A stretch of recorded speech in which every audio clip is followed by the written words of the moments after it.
Hey, Shalom, ahchyam, Shalom. First and foremost, I want to give all praises and glory and honor that's due to Yahweh, ahchyam, Yahweh Shai, ahchyam, Kakadash.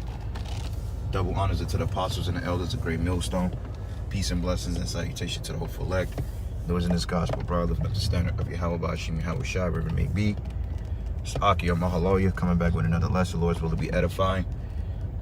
Title is going to embrace yourselves. It's going to get bad real fast.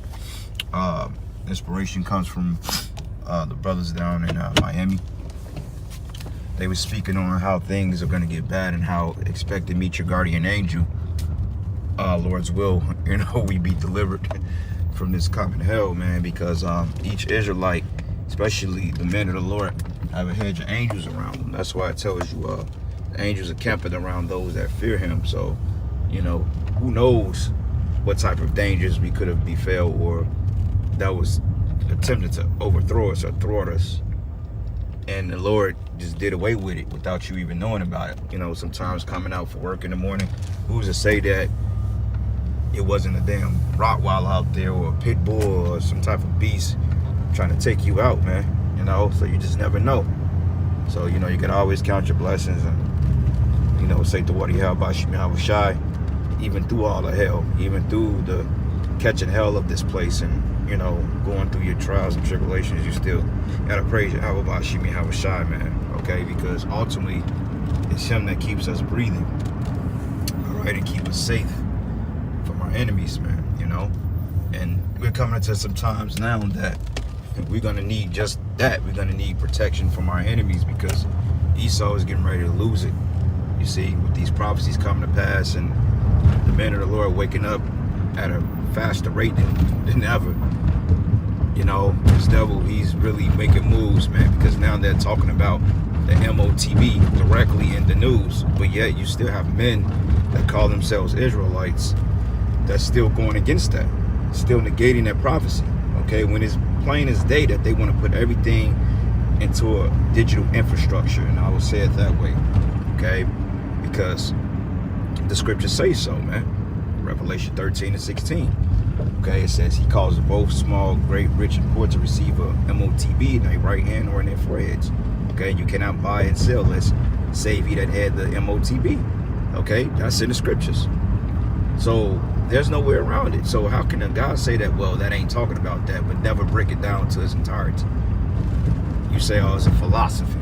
Okay, well, if it is a philosophy, because we know that Esau's witchcraft, his deception, it is philosophical based in many ways. But how can you buy and sell with the philosophy, man? It doesn't make any sense. We slightly went into that on camp. How can you buy and sell with a philosophy? You just can't. Okay, it doesn't make any sense. This ain't the great debaters, man. But nonetheless, these are the same men that's gonna get caught up in the hell that's coming, because the scriptures say wisdom and knowledge should be the stability of thy time. Okay, so how is that? First and foremost, know the name of Yahweh Bashim, Yahweh Shai. Calling and believing on those names is what's going to be our primary aid throughout the dark days ahead. Okay, have you been doing the work? Have you been focused? Have you been diligent? Have you been brotherly? Have you been enduring your cross? Things like that. Getting in tune with the power, speaking to the Most High, whether it's through reading, meditating, watching videos, studying, whatever. All right, but have you been doing what you're supposed to do? And if you have, to the best of your ability, then you have nothing to worry about. If you feel you could do better, step it up and pray the Lord have mercy, man. Like we all need mercy, man. And that's the main way how we're gonna make it through this hell, is through mercy. Okay, so this is the book of 1 Timothy 6 and 20. It says, "O Timothy, keep that which is committed to thy trust, and avoiding profane and vain babblings and oppositions of science so falsely called." Right? Like with the whole C19, they talking about that's having another resurgence in the earth, and trusting the science and all this other nonsense. But you ain't giving us, Esau's not giving us any science to trust in. Okay, he's just basically telling us to trust in vain philosophy, vain deceit. Well, don't look into what I'm saying, just believe what I tell you. Nah, that's stupid. That's a stupid person. Okay, so no, we're not dealing with your philosophies, man. We're not dealing with your science. We're dealing with the scripts. All right, Luke 10 and 18, it says, as he said it to them, behold, Satan as lightning fall from heaven, right? Because that's how quick Esau is going down. All right, this man is going down head first, and he's going down fast. Now, you probably can't tell because you still have a system that's intact, okay? But that's the thing with empires. Empires take times to collapse. They don't just collapse overnight. But right now, we're facing a collapse because every time you turn on the radio, you hear something about inflation is not going to let up. And then, you know, gas prices are still pretty high. Okay, they may have dropped 15, 20%, 20 cents in some areas, but it's just constantly going up. They're fluctuating, you know. But let's just say here, summertime, if gas is not below $2, we're going to very well see the $5 mark here, $4 mark. You see what I'm saying? And different states like New York, Chicago, LA, you know, it's going to be even more expensive out there. And that's just one thing, okay? The food prices, the shortages, you know, the cost of beef is going up, okay? The cost of fish, poultry. I was looking for some deodorant yesterday, and a lot of the little ones that they carry, they don't even carry those no more. And the ones that they do got, they're expensive. I used to be able to get like a little stick of degree for like $1.78, I think. Now that shit is like $3, man. You know? So that shows you that inflation, okay, soon to be hyperinflation, as the Apostle Tahar always speak on hyperinflation. Now, when you look up that word inflation, it means that the price of goods increase because the money is being devalued. It basically just means devaluing of the money, okay? Because the dollar doesn't have the purchasing power it once had. Therefore, everything is going to seem more expensive, okay? Now you pay $7 for one pack of bacon there in Philly. I hope that bacon was turkey or beef. But yeah, man, so things is going up. Like I used to buy this turkey bacon, this butterball turkey bacon, man. It was like $2, $2.05. Now it went up to $2.78, man. You know, and the butter, that's not even like the most expensive brand, you see. But like beef bacon, stuff like that, beef bacon is already expensive. So if you was paying $8 for it, then you probably paying about $9, $10 for it. You know, easy. You know, everything is just constantly going up, and it's going to continue to go up. But these peons in America, man, they don't see it that way. You see? Because they so flabbergasted by bread and circus, and they swear up and down this summer is going to be okay because they're not locked down anymore. They can take off the, you know, the face pillows. You know, and the people just really believe, okay, well, you know, this has happened before. We're going to get through it. You people are constantly being rocked back to sleep, man. All right? That's all this devil did, was rock you jakes back to sleep. You see, because niggas like go over there to Germany, man, France, you know, they was pro, man. They was over there rioting. They was over there throwing shit, you know, because they feel like, look, we ain't getting taxed to death. You got people that really go out and fight because they're being taxed. Unlike you people in America, you have your taxes is due today.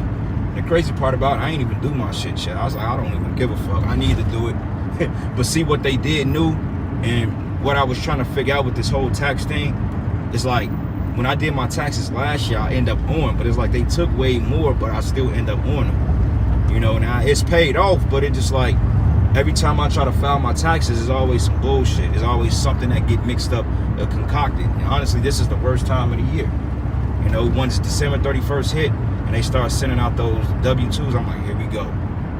You know, because it should just be straightforward. You put in your information, you get your money back. Well, at least a third of it, not even that.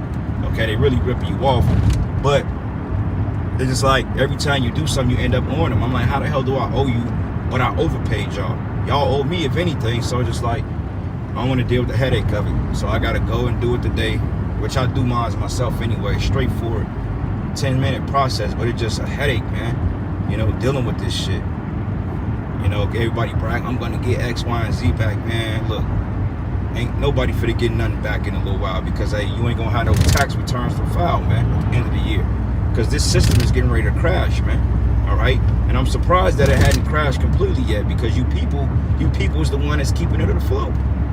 You don't mind paying overly in taxes. You don't mind them increasing the cost of living every year.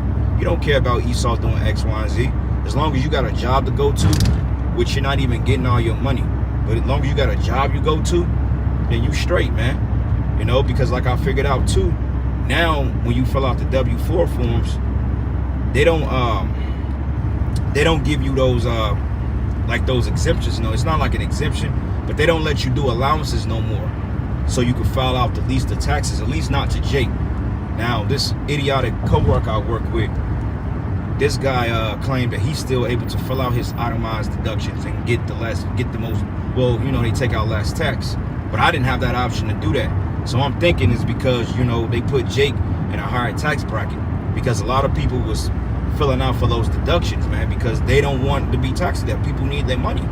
How the hell do you feel somebody taking 30-40% of your paycheck every damn week, every 2 weeks, but yet at the end of the year you still don't get all of it back? So people was like, we gonna do our deductions, but the IRS like, nah, fuck that. We gonna stop some of you from even doing that because we want to tax you to death. We want to weed you out. That's all it is. It's a game of Monopoly. It never ends, man. This is a wicked system. So we got to get the hell up out of here, man. All right, 2 Corinthians 2:11, lest Satan should get an advantage of us, for we're not ignorant of his devices, right? Okay, and Satan is not going to get an advantage of us because we see his devices. We see what he's trying to do with this MOTB, okay? We see what Esau was trying to do with collapsing the dollar and setting up the digital infrastructure. We see these things, okay? Like the scripture said, a wise man or prudent man will foresee the evil afar off, okay? So with that being said, we're preparing ourselves for that. Mentally, spiritually, mainly, okay? Some brothers even physically, by keeping themselves in some type of decent shape, because we might have to run. Ain't no might, you will have to run eventually from something, unless you get spiritual power. But even then, we don't know how everything is going to play itself out, but we know what the scriptures say. But still, we got to live through the play out and see how the Lord is going to set it up. All right. But anyway, man, can't wait till this shit is over. I'm tired of working, but I want to see peace. Like that sky, that's peaceful, man. That's peaceful. I can't wait till I'm able to wake up in my palace in the morning and just sit on my beachfront and just look at this without having to be around a fucking Edomite or being tired or have to go in and work, being woke up out of your comfort zones. I want peace, man. I want paradise. And to show you how wicked Esau is, here we are in pretty much the end of April, and yet the leaves ain't even sprouting yet for real. Like a couple years ago, those leaves would have been sprouted by, I want to say, early April. They not even sprouting because that's how dead everything is. Everything is dull, is dead. You know what I'm saying? The vegetation is shot. Look at this. We are spring, and yet it still look like we're in a fucking winter. Because this niggas is spraying all that shit in the air. He's playing with the weather. The natural cycle of things don't even realize that what time we in. That's why the scriptures say, because the earth is defiled under the inhabitants thereof, all the foundations of the earth are out of course. This is completely out of course. This is madness, man. No greenery for real. Just straight dead and cold. Like, I'm getting sick of that shit, man. But anyway, I'm going to end it there, brothers. Giving all praises and glory and honor that's due to Yahweh, ahchyam, ahchyam, ahchyam, ahchyam. And with that, shalom and a Bible ball.